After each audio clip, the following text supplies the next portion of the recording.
Hey everybody, welcome to another Sacred Mountain Battle Report. I'm filming this on a high-tech recording device. It's brand new, it's pretty awesome. No, it's my old crappy cell phone with a crack in the face. But we're going to be playing a game of Lasalle today, and it's kind of a small game, and Jason's already started cheating with a larger list than me. And he's going to go over, actually, it's an unbalanced scenario. It's the way it's supposed to be. He's going to go over the scenario real quick, and then he'll go over his list, and I'll go over my list. We're going to be starting to use some of the advanced rules in today's bat rep. Hopefully this will be a quick one for you, and hope you enjoy it. All right, so here's what we got. We are playing scenario 2 out of the book.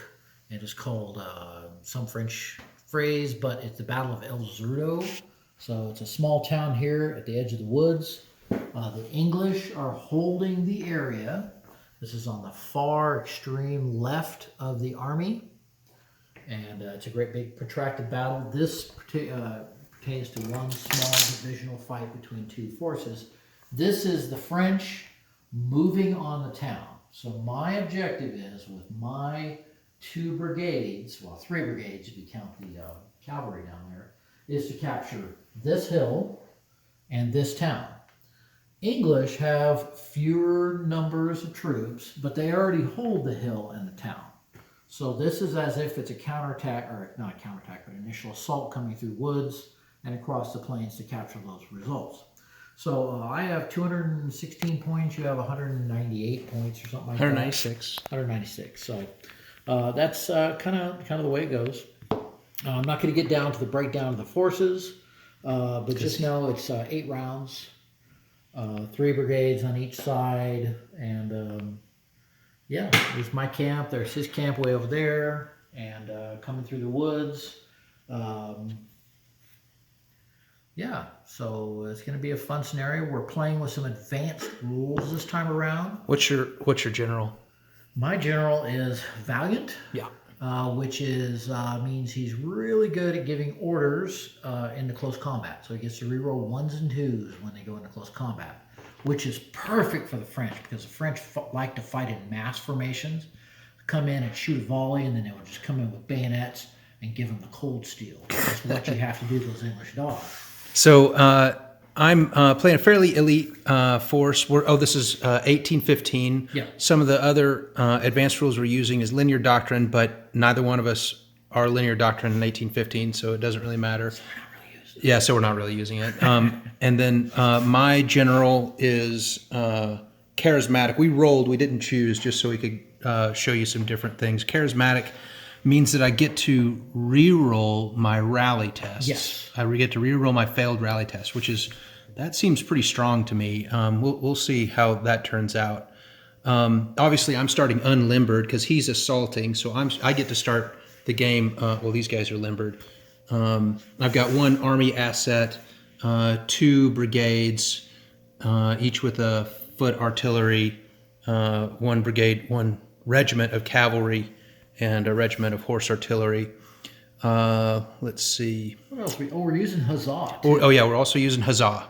So basically what that means is if one or the other of us breaks somebody in close combat, then we get every unit that's involved with that, that's on the winning side, gets a Huzzah token. And what Huzzah token does is it lets them either remove a disruption, or they get a free move to basically pursue the enemy or whatever they want to do. Yeah, so I think that's kind of it's an easy rule. I think the interventions will be kind of the coolest thing that we're going to add. There's something else that I wanted to say, but I don't remember what it was. Okay. Hope you enjoy it. This is going to be a pretty quick fight. We're deploying per the scenario rules, so we'll see how this works out. All right. Thanks for tuning in. Since this is a pretty small game, I thought it might be good just to go through the first phase, or the first turn. So what we've done so far is the momentum phase. With the momentum phase, you get 1 momentum for every brigade that you have on. We each have 1, 2, 3 brigades. 1, 2, 3 brigades. Technically, I have fourth because these are reserve artillery. So. Oh, you get, okay, so he has 4 brigades, so he'll get 4 momentum from that. And then you can choose to keep your general out to do an emergency intervention, or you can use him to gain D3 more momentum. I chose to gain D3 more momentum, only rolled a 2, which gives me 1 more momentum. And so I have 1, 2, 3 momentum, plus 1 for the general, that's 4, plus 2 for my camp gives me a total of 6 momentum. And Jason, let's go over your momentum real quick. So I'll have 1 for each brigade, so that's 4. Not putting my general out, so he's going to stay on the battlefield. And then I get 2 for my camp, so that leaves me at 6. Yeah, so 6 to 6 momentum. Yep. Now we're going to go into the skirmish phase listed on the card. Oh, and today we're playing with just unit labels rather than the cards because it's less cluttery and we think it looks better. Each of my guys are in line, so they get skirmish dice. They skirmish at a value of 3 each for each battalion, which gives me a total of 18. There's 6 there. Gives me a total of 18 skirmish dice. And I'll roll 18 skirmish dice, and for every 6 I get, that's a skirmish value. And then what's your skirmish? I have 9 because I only got 3 brigades in line formation. The rest are in column formation, and they don't add skirmish, so I get 9. So 3, 3, 3. Okay, so we'll roll real quick and get back to you. So we've rolled our dice. The British made this roll, and then we rolled 3 6s, and then Jason didn't roll any 6s. So I have won the skirmish phase, so I'll get to go first. And you get 1 extra momentum. And I'll get 1 extra momentum. For every 2 he beats me by. Yeah, that's right. So for every 2 that I beat him by, so if I would have rolled another 6, I would get 2 extra momentum. But since I only beat him by 3, I only get 1 extra momentum. So I'm starting with 7. I get to go first and have 7 momentum. Okay, we'll get back to you. Oh, now it's the intervention phase, and Jason can choose to use one of his interventions now. Yeah, I messed up. Nope, no interventions. Okay. All right. So now we'll go on to my orders phase. So because this is a pretty small game, I thought I might record a lot of the first turn. I won the skirmish phase, and I had 2 squadrons of cavalry plus horse guns here, and we did movement force order. And I got within 1 base or 4 base widths, so I'll potentially be able to charge next turn, but I'd be in march formation, which would suck. I am within 4 base widths, but I can't charge through forest there. And then still a limbered and still a force, so I'm all within 4 base widths. Since I came within 4 base widths, and that cost me a momentum, so I have 6 momentum remaining. Since I came within 4 base widths of the enemy, Jason has a option to take the initiative, and he is going to do so and expend momentum until I have the opportunity to take the initiative back. Okay, so Jason, tell everybody what you did for your first momentum expenditure. Okay, so basically I did a move, and I moved up my heavy artillery, line artillery, and then I moved up this artillery, so that cost me 2 momentum. Yeah, and he stayed 4 base widths away. Sorry about the yards. Here, I'll take this yardstick away. And then I did a global formation change. So all of these guys basically went into unlimited formation. Yeah, sorry to interrupt, Jason. The difference between a global and a force order is like when you can interrupt and how it's applied. So formation change is a global, so you can spend 1 momentum and potentially change the formation of your entire army all at once. But he used that global and was able to change formation here and here with 1 momentum after moving up with 2 momentum. Yeah. So because he had 2 different forces. Yeah. So then I spent 1 to fire. So my first shot is right down the line. I'm hitting this light horse battery right here. And then, so I rolled, and I need 3s to hit. Normally I would need 4s, but they're in a poor formation. So because they're limbered. Yes. And so the shift up is target in march or square. And so the primary target is the limbered artillery. And so he shifts up 1. So from 4 up to hit, 3 up to hit, rolling 4 dice. Sorry to interrupt. Yeah. Jason, go ahead. And then, so all 4 of those hit on this battery right here. And then the bounce through, that dreaded bounce through, goes through, and I got 1 hit on a 6. Because a 6 always hits on a bounce through, or you need a 6 to hit on a bounce through. So I hit 1 little horsey guy. Now, to see if Jason wounds or potentially destroys my limbered guns, I look to my roster, and it's my horse artillery under my 1st Cavalry Regiment, and it has a resolve of 6. So guns are hard to wound. Yes. But I only have 2 wounds to get. So now he will roll all 4 of those looking for 6s. Nothing. Scared the hell out of him, and that's fine. And he has 1. So I have Light Dragoon and Hussars, and their resolve is 5, but with 6 hit points. And I got a 5. He got a 5. So that will take off the resolve of Cavalry, 1st Cavalry Squadron B. And so this will be B right here. And they get a hash mark through that. And then when I try to rally using their resolve again, using 4 up, 3 up if they're not near the enemy, 4 up if they are near the enemy, I can erase that, or that turns into an X and it's permanent at that time. Okay, so it's still Jason's go. So what are you gonna do next, Jason? I'll move down, continue firing my heavy cannon. Boom, boom. And let me see, I got a couple different choices. I can fire them right here, hit this battery, and then hit these infantry in the back. Or I could, probably out of the arc, to hit over there. Maybe. He'll have a think. Yeah. Okay, so Jason shot his middle battery into 1st Brigade's gun, and then had bounced through this bout quarter. Was able to, got several hits. 1 stuck. 1 stuck, and took off my hash mark there, or I've made a hash mark there to show that it's been wounded and needs to rally off, and it is now shaken. So it's -1 to hit when he shoots in the future. Right, that's a shift down. Yeah. Then the next gun, same target, into my 1st brigade battery, and bounce into my second brigade, and hit a few times, but no conversions to wounds.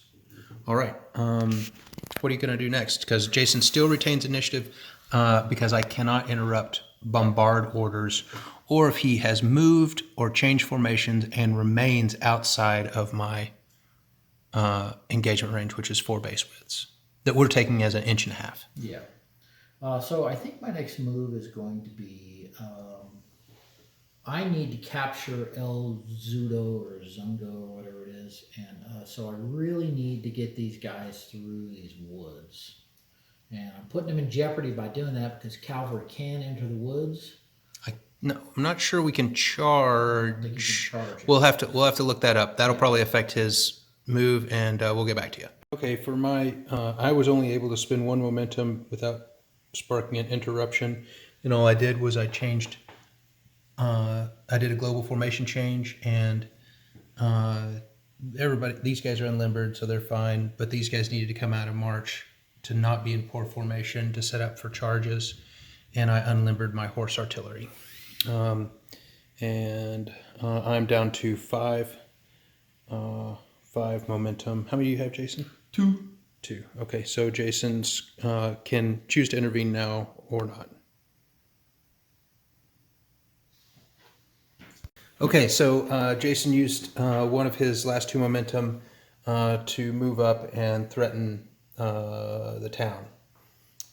So I have lots of momentum remaining, but I'm scared to commit. So that's unlike General Moore or Wellesley. So since this is nearly the peninsula. This is after victory in the peninsula. So we're on to Flanders Fields. And okay. All right. I'm going to have a think and then I'll come back to it. All right. So I didn't do much. I spent one momentum down to 4 now.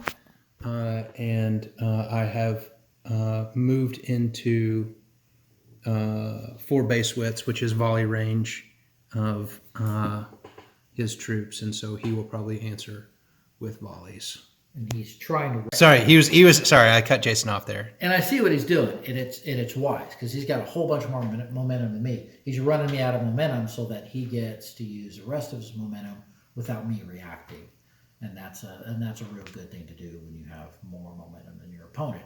So yes, I have to volley here because otherwise you're going to volley and you're going to chew me up. So I have to get you first. So this will be my last momentum. All right, we'll be back with the results. Okay, so Jason has volleyed these guys into the cannon. Did nothing. These guys into the first regiment. I inflicted 2 on them. Oh, I thought that was that was these guys. No, so These straight guys. ahead to these guys and straight ahead to these guys. Okay, so I'm sorry. The first battalion of the 1st Brigade. Yes. Got 2 wounds, so that'll go right here instead of these guys. Rosters are new for us, so we generally use cards. And these guys got 2 hits, didn't inflict it. yeah. So right now we're both using veteran armies, so generally they aren't this resilient. These are both pretty resilient crews here. So now I'm gonna expend some momentum. Okay, so I volleyed into Jason, and man, those guys are tough. Did not hit very good with my first 2 squads, nor my cannon shooting canister. My 3rd battalion hit every single shot, all 8. Normally they'd get 6 but they have rapid fire because they're British. They get 8 shots, hit all 8, still only inflicted 1 damage.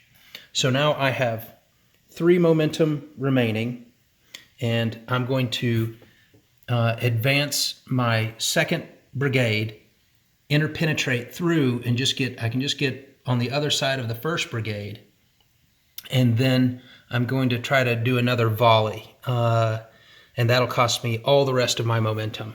And I'll also move up these 2 guys as well. And I can do that because he's an army asset attached to the 2nd. I was hoping to charge, but I'd forgotten that they had already moved into engagement range. And when they do charge, since the cannon's limber, they have a better chance to getting away. So probably my better choice is to try this volley. But I'll be at risk for a charge next round, which will be bad for me. All right, so here we go. All right, so pretty devastating volley onto Jason. The combined 1st and 2nd into his battalion here ended up killing it, and then just 1 volley from the canisters from this cannon into another cannon. Brutally. Like 3 6s. Yeah, pretty bad. Good job. This is just a practice game, though, so we're just yeah. I mean, we don't have any. Nobody has to get naked for this one. Oh man, last game. Okay, all right. Now next will be orders phase or momentum phase. Yep. First order. So his general. So I won the skirmish phase because I have lots of skirmish dice. I won by 2, got 2 extra momentum, plus my general stayed off for 2, giving me a total of 9 momentum. His general stayed on, did an emergency formation change there. Probably looking to wipe out my cavalry here with a volley order. Next round would be my guess. Yeah. And Try at least. Did a little bit of wounding to there. Kind of an interesting little thing happened here with range, because they're within 4 base widths of those cannon, but they are out of official volley range, which is weird, totally weird. But Yeah. because we measure from the center of the battery, but they're within volley range, but they can't target those guys, which is cool, and they're out of range here. So that's kind of neat for Jason. Anyway, so Jason can choose to intervene, and he's going to retreat. Sure. It would make sense if I did, but yeah. Okay, he's gonna have a think. Okay, I ended up, or let's see, I don't know if we caught Jason's volley. So he volleyed. He was able to destroy my 1st Brigade battery here with combined volley, and I think he inflicted some wounds on the 2nd Brigade somewhere in here. So these guys have all volleyed. They haven't moved yet though. And then his volley allowed me to make an interruption. And first I bombarded and into this battalion, bounced through to that battalion. 2 hits here, no hits on the bounce, but no conversions. Then I used a movement, and that cost me 2 because I engaged here. I charged his guns, and these guys got within 4 base widths, so they can charge next turn potentially. And so what we're going to do now is resolve this combat. It's a little unusual for Lasalle. So first of all, his artillery has the ability to retire, and he, I believe, has to tie or beat me. Is that right? Right. But because he's unlimbered, he only gets to roll 1 dice, and I get to roll 2. So we'll do that right now on camera. Oh, shit. So that son of a bitch, he gets to retire. So he gets to leave combat. So he basically goes off the board and goes into reserves. Yeah, he'll be able to turn. come back in. Yes. And now it is Jason's turn to intervene, which I suspect that he will. And we'll be back for that. Okay, end of what we think is turn 3 or 4. Yeah. 3. My 1st Brigade ended up doing global formation change, as well as, I reformed my horse cavalry, limbered them, and moved my and I changed those guys in a not so clever ploy. So these guys are in march, limbered guns, and they withdrew from this combat. That's going to be a losing combat, I think, now, but I do have combined arms advantage there to protect the objective that Jason's looking like he's bearing down on. So we'll go on to turn 4. Okay, so we're in turn 4 now. We've done the momentum phase and the intervention phase. He kept his general on, did an emergency formation change, changed into march formation, and I kept my general off, only got 1 momentum. I won the skirmish phase, oddly enough, with 5 sixes, and he rolled 1 or something like that. I rolled 2. You rolled 2, yeah. So I got 1 more momentum, and I get first move. So here we go, turn 4.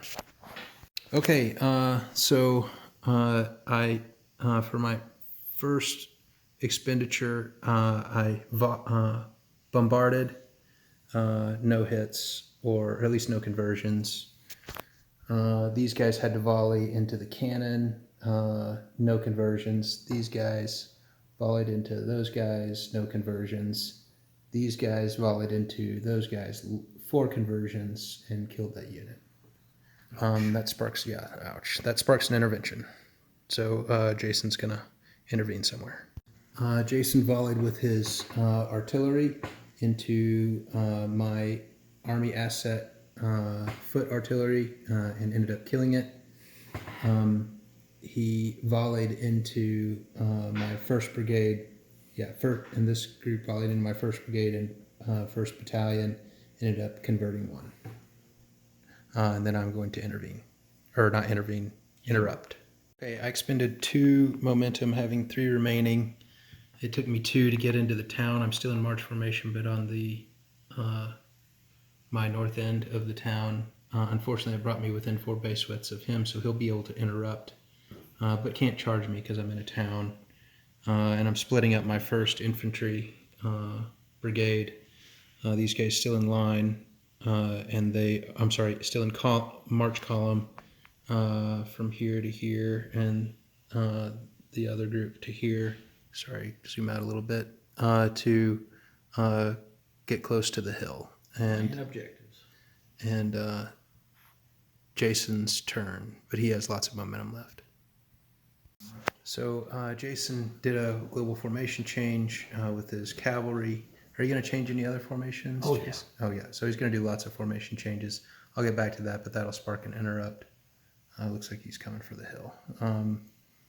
So we'll get back to you in a moment. I will be interrupting. So after Jason's formation change, limbered up here, put these guys into march. I sparked an interrupt in return, moving the first squadron of the 1st Cavalry Regiment to there. And I'll be able to sack his camp next turn, taking away 2 of his momentum, but that's going to be like turn 6 because I can't get there yet. It's back to Jason's turn, and that cost me 1 momentum. I have 2 remaining. Okay, this is the first time we've used the Huzzah special rule. My unit was within 4 of a poor formation of his grenadiers that were in march. They charged. He had a -4, but his strength was a 4. Yeah. So that moved him to 0. Then he rolled a 4, so that gave his total combat strength of 4. I have a combat strength because it's kind of a battered unit. Has a combat strength of 3, and I rolled a 4, and then I resolved defenders first. And that, let's see, that I outscored by 3 more. The unit breaks, and not still engaged. No longer engage. What does it say? 1 disruptive. Odd. So what did I roll, a 3 or a 4? I rolled a 4. Yeah, okay. So that was, I don't get an extra disrupt with that. Right. But since we're using the Huzzah, I get to move again. So its status is that it hasn't been moved.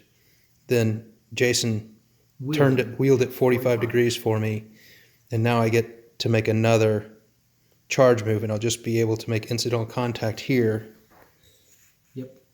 With that next cannon in poor formation, and so we'll do that on camera. So he gets to there. I may not get that next cannon, but this is bad for Jason. So the strength of that cannon is 1 or 2. Oh, silly monkey. I'm going to try to flee, of course.